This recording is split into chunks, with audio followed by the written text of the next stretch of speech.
experiences I had during pregnancy as a wife with a bicornuate uterus and a polycystic ovarian syndrome. Hello, welcome back to my channel, and my name is Moses on the True Ways Relationship. So on this video, I'm going to be sharing with you on my experiences during my pregnancies, especially my second pregnancy. You know, I shared a video of how after after my first child came, of course, the second pregnancies, of course, what I went through, the pains and everything, and of course, which of course triggered both the doctors and my very self to make more inquiries. Especially me, I had to make inquiries on what exactly happened because I never had those pains during my first pregnancy. So of course, this took me to, of course, one of the doctors. Like I said, let's not talk about the last video, where of course I have to make inquiries, do some other tests, scans, every other thing, x-rays, a lot of them, you know, that of course gave us an idea, because the doctor said there are more other things in your system. Maybe God wanted to create you as a man. Of course, he later changed his mind. And like I used to say, God does not make mistakes. Whatever God does is for a purpose. So on this video, I'm going to be sharing with you on the experiences I had. But before I share with you, of course, I had to do little. I am not a doctor. I might not be as deep and I might not be as deep as you might or you will expect the doctor to speak with you, but just an idea to share with the sister out there. Of course, we are going into relationships, dating, going into marriage. Like I said, nobody expects these things to come up, but when they come up or you have experiences like this, you will know what to do. And that is the reason why I'm sharing my experiences on my journey. Of course, it's still part of the dating, relationship, and marriage, because all these things, they play along. So now, a bicornuate uterus is a rare uterine malfunction that occurs when the child is being formed in her mother's womb. You understand? Okay, now, the polycystic ovarian syndrome is something that everybody knows. My concern more is on the bicornuate uterus, which of course was mentioned that I have a bicornuate uterus and of course a polycystic ovarian syndrome. Of course, the polycystic ovarian syndrome is a common health condition. It is a state that the polycystic ovarian syndrome is a state that is it's problematic to women, especially during childbearing. And of course, it occurs mostly during childbearing. Now, these things play together: the bicornuate uterus and of course the polycystic ovarian syndrome, which is POS. The POS is more common, and of course it is difficult when you have one of them, especially the POS. It is difficult to even have pregnancies. Of course, no, it's not difficult. You might have pregnancies, but it comes with pains and a lot of things. Like I said on this video, I'm going to be sharing some of my experiences during pregnancy, so that if you're pregnant or you know someone, a sister out there, a friend who's having the same experiences, you have not been able to consult your doctor. You see, like I said, from the onset, my doctors did not tell me to details, because like I said, there were a lot of other things, or there are a lot of other things. So it's more complicating, or it was complicated when you have the bicornuate and the polycystic coming together. And of course, there are other things coming in between. And of course, if your doctor has experienced this in the field, in his or her field of work, they might not explain this to you, because it's common. Women still get pregnant and of course get children. Yes, some comes with a lot of challenges, or majority of them comes with a lot of challenges. So on this video, like I said, I'm going to share some experiences I had during pregnancy. Number one is that spotting. I normally spot during my pregnancy. Spotting is one of them. I should give you like up to 9 or 10 today. Spotting is one of the experiences I normally have during my pregnancies. It comes with spotting. In short, when I say spotting, it's just that I wouldn't want to mention bleeding, you know.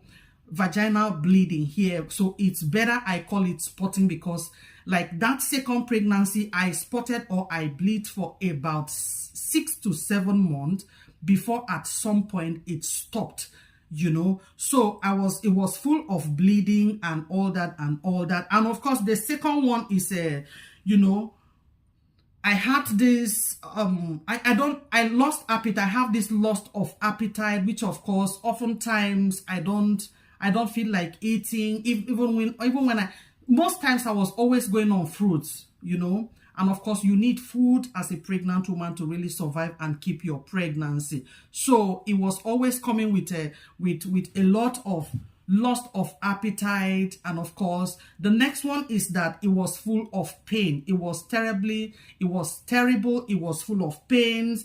And of course, apart from the normal pains, I had an ovarian cyst which was existing and it was growing. In short, the moment the pregnancy sets in, spotting sets in, the ovarian cyst was growing and even bigger than the child. So at some point, I have shared in my last video how, of course, it was bleeding. It was coming, bleeding was coming, but of course the ovarian cyst was there. And at some point it got ruptured. It started passing out some dark and very dark, I mean, colors of blood, substances and all that. So it came with an ovarian cyst. If you're having these experiences, please try and see your doctors, and of course adhere to instructions, and of course whatever you're told to do by your doctors, they know better. I mean, follow it, because I was able to follow these things even when I never knew this is what happened. Yes, during the pregnancy, and it was full of a lot of pain, so it triggered our quest to know. So much of this thing, we got to know clearly what it is after my baby came. You know, the first pregnancy, I never had any problem during my first pregnancy and all that. Like I said, robbers came to the house. My baby was normal. Robbers came to the house, and of course, suddenly, I was palpitating. At any second, anything happened, you see me, I get scared. And of course, the doctor suggested, okay, we go for a CS. And of course, I spoke with my dad, spoke with my husband. My husband said, no, please, I know you would like to speak with your dad on this, or your brothers. Okay, you go ahead, speak with your dad. My husband had already made up his mind. Whatever the doctor says, we do. We go for it and we do it. So I spoke with my dad and I spoke with my brothers. And of course, they say, go for it. Of course, we're going to have you and have the baby. So it's good. So like I said, there was an ovarian cyst growing. Right? So like I said, my first baby never had any problem, but the second one triggered our quest to know what. The number 4 is that I was always number 4 is that I had loss of appetite and all that. Of course, I don't feel like eating. I can't remember how many times I ate during that pregnancy. At the tail end, of course, the only thing I remember was that, I don't know if this is wrong, of course, but that was what I felt like eating. I eat like 2 eggs in the morning, boiled egg, and then at evening, I eat like 2 eggs at evening. This is the only thing I was doing, and of course, it was full of pains, like I said. Of course, loss of appetite is number 4. Number 5 is that the baby is always, at any time I go for a scan, there are always, in short, the scanner tells me I have this low birth weight, you know. The baby is always weighing lower than the ovarian cyst, because the ovarian cyst was actually weighing like a 3 point something to 4. And of course, the baby was weighing, at a point it was 0 point something. And of course, I had my baby came at 2.0. My baby was as tiny as something like this. It was so really tiny. And of course, it was something that they were part of the experiences I had. And of course, you know, like I said, that low birth weight, it's something the doctors will keep telling you while you keep moving in pregnancies. They will keep sharing with you on what to experience. And of course, whatever they see in their scans, they share with you. And of course, they inform you. Of course, when they are scanning, you see the size of the baby, you see the weight. And of course, most of the times, like us women, we are so inquisitive. We want to ask, how big is the baby? We want to check. And of course, if you're friendly enough, of course, these guys, they are friendly, they talk to you, and of course, they give you information on what is happening. And of course, they tell you are going to see your doctor, and your doctor is going to talk to you and of course inform you on what to do and what not to do. And of course, don't be scared. They tell you don't be scared, just relax yourself, everything is going to be fine, the baby is fine and all that. Now, the next one is that threatened abortion. I always feel like I want to give birth. Sometimes I have, of course, I've never had a natural birth, but you know, when you're upgrowing, I had this painful menstruation. When my menstruation is coming, the way it comes, it pulls me with cramps and all that. And of course, I've had people who had their natural births talking about, if you have had little of menstruation, this painful menstruation, especially early hours of the day, the way it pulls you and all that, that is a little of what contraction and all, and like you're feeling like giving birth, that is a little of what it looks like. And of course, I was one of my pregnancies that was 5 to 6 months before I even had this second pregnancy I'm talking about. I lost like 4 pregnancies. Of course, that should be, I mean, I've mentioned it in one of my videos.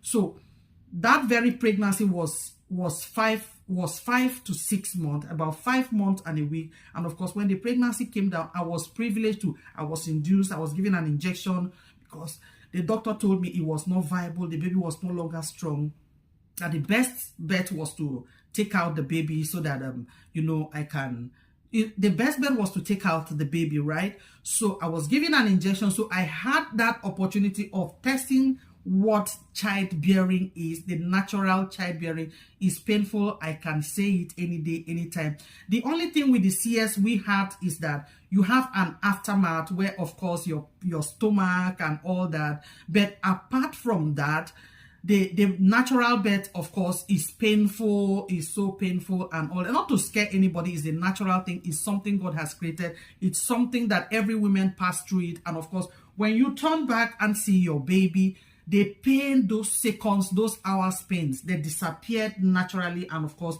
they disappeared. The next thing I had was a cesarean section. A cesarean section because the baby was always in one position. I've mentioned it in my last video. The baby was always in one position, and of course, there was an ovarian cyst in one position. But before I had my cesarean section, the ovarian cyst has really calmed down. It was already, everything with the drugs I was being given, and of course, like I said, I was well managed. The ovarian cyst has dried up before my baby came. And of course, my baby challenging. These are actually testimonies that God has given you. This same child has brought me to the United States of America. Yes, it's not like I wouldn't have come, but she made it maybe faster, or, and you know, she was 10 years then. She brought me because I had to work on her, and she gave me a lot of breakthroughs. Back here in the States, we have had a lot of breakthroughs. She has given me a lot of open doors. She has given the family a lot of open doors. It is not always all the pains you have that have come to cripple you. It is, sister, in marriage, in relationship, especially when you have some challenges, it is not every pain or challenge that has come to cripple you, or that has come to spoil or cripple your marriage. Some pains are there that gives you bond with your children. Some pains have come that gives you bond with your partner. Some pains have come to really make you more matured in marriage, and to be able to speak with other women, and of course speak to them, give them your little advice, your experience, and of course it will help them. So if you're a woman that have found yourself in a relationship, dating to marriage, and of course all these things wouldn't have played when you were dating, and of course your courtship and all that, but they will play more when you're in marriage, and of course you have to give birth to children. This is when you discover these things. And of course there are points where you have to speak with your partner, you have to open up to your partner. They are not mistakes you have made. It is God who have created you that way, and of course it is for his testimony, and of course it is for your testimony and his glory. So you will learn to share whatever your doctor shares with you. Learn to share with your partner. My next video, I'm going to talk about how to care for yourself as someone in a situation like that, because when I got to know about all this, my last pregnancy was good. My last pregnancy, the baby was still breech, but the last pregnancy was good because I already knew what I should be expecting, because this is what the doctors have said it exists. And of course, I was asking for more babies because this time around, I wanted to have myself work on myself better, monitor myself better, adhere to whatever the doctor says better, and see how it goes, because I was waiting for this time to give my testimony to the glory of God. So like I said, it is not all your pains you throw away.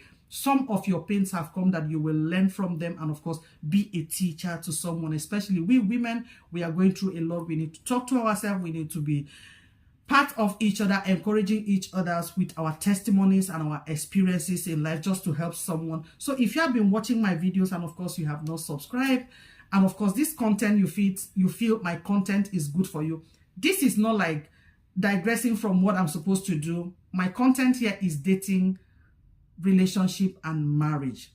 Now this whole thing plays along, because when you're dating, you're not privileged to know what is existing in you. When you're in that relationship, or whatever courtship you call it, you are not privileged to know. Most people, you don't even bother to do all these tests, because why are you doing all these tests? Especially for us Christians, we don't believe, or I don't believe, there are some things that should happen to me, but they came to me. And of course today I'm seated here encouraging you. If you have the money, you want to do the test, you want to do some certain things, check some things about you before you get married, you can go ahead if you have enough to be able to sustain you, and you have them done, so that you're sure of what you're doing. And of course, if you feel like sharing with your partner, but be careful the kind of things you share with your partner at that spot, because there are things God has actually put in you for your own testimony and to his glory. There are some things when you tell your man, even if you're privileged to know, it might get him scared, and of course he might walk away. So there are some things you don't share, and of course, so I advise people not to even go for the test. But if you want to do them, and of course you walk into marriage finally, and of course you experience these things, some of these things I have shared with you, of course you should be ready to share with your husband, talk to your husband on these things, so that together you people can work it out together. Don't forget about 9 things I have mentioned here. I mentioned spotting, I mentioned existing, of course, and growing ovarian cysts. I mentioned concurrent pains. Of course, I mentioned the loss of appetite, low birth weight, you know. I mentioned abortion, threatening abortion. You know, I was always feeling like I'm having contractions and all that. I had a cesarean delivery finally, which of course is part of the experience. Fetal malrepresentation. Yes, fetal malrepresentation is one of the things I had. Of course, fetal malrepresentation is when your baby is supposed to be using his or her head facing down, but the baby rather is using her buttocks and her legs facing down. The last one here is birth defect, which of course is part of the things that I'm working on. And of course, you need to be patient with yourself if you have this, if you have a bicornuate uterus, and of course a polycystic ovarian system, you have to be patient with yourself. I am going to share a video here on how to care for yourself, on how to even be with your partner, because everything irritates you, especially in pregnancies. You get angry so easily, you get depressed at some time you don't even know. You hate everybody around you. You don't want to talk to anybody. You know, you feel like you're all in all. You are in a world all alone by yourself. So I will share things that I was able to do when I knew this after my baby came. My next pregnancy, I was able to, manage myself better. And of course, my doctors were excited because I already knew what existed in me. In as much as they said there are more other things that are stoppers in my system, but it's a miracle. My giving birth is a miracle. So I'm here to encourage someone. If this content is good for you, click the subscribe button. And of course, your comment is always welcome. You know, your sharing is welcome, so that someone can learn about these things and be at peace with herself in the journey of life, pregnancy, childbearing, motherhood, and all that. God bless you, and I'll see you again in my next video. God bless you. My next video, I should be talking about how to care for yourself and all that. I'm mentioning, and of course, how to even relate with your partner. So I'll see you in my next video. God bless you. From here is love.